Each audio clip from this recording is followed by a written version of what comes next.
This is the Washington Times front page for Wednesday, November 23rd, 2022. Thanks for joining us. I'm George Gerbo.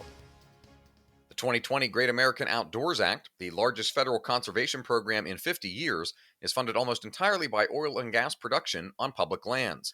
But Valerie Richardson reports leasing sales have slowed to a trickle during the Biden administration. A report from the Western Energy Alliance found oil and natural gas in 2021 accounted for 94% of the funding for the act, or $2.63 billion. Only $11.5 million was provided by revenue from renewable energy. Last year, oil and gas provided $4 billion of the $4.4 billion available from onshore production, along with $3.7 billion from offshore revenue. The Alliance's report called support for the act a blind spot, given the administration's efforts to clamp down on oil and gas leasing in the name of fighting climate change. An appeals court in Georgia has rejected state election officials' efforts to block early voting the Saturday after Thanksgiving. Susan Faricia reports Democratic Party and campaign attorneys for Senator Raphael Warnock fought in court for the polls to be open this Saturday. Republicans said the law prohibits it.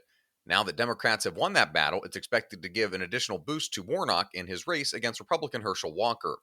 The Georgia GOP hasn't organized Saturday voting in any of its strongholds, and only Democratic-heavy areas in major cities such as Atlanta have plans in place to open the polls on Saturday. Republicans are trying to chip away at the character of Special Counsel Jack Smith, who's been appointed by the Department of Justice to handle the multiple investigations into former President Trump. Dave Boyer reports the DOJ describes Smith as a registered independent, but some conservatives have pointed to his wife's support of Democrats as an issue.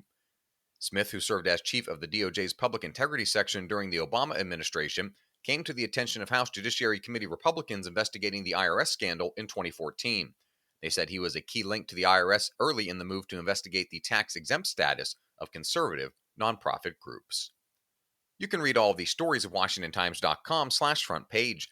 You can also find our entire lineup of news, commentary, and sports podcasts at WashingtonTimes.com/podcasts.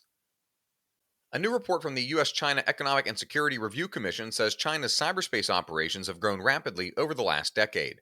Bill Gertz reports the Commission's document provides the government's most detailed assessment to date of China's cyberspace operations, policies, and actors.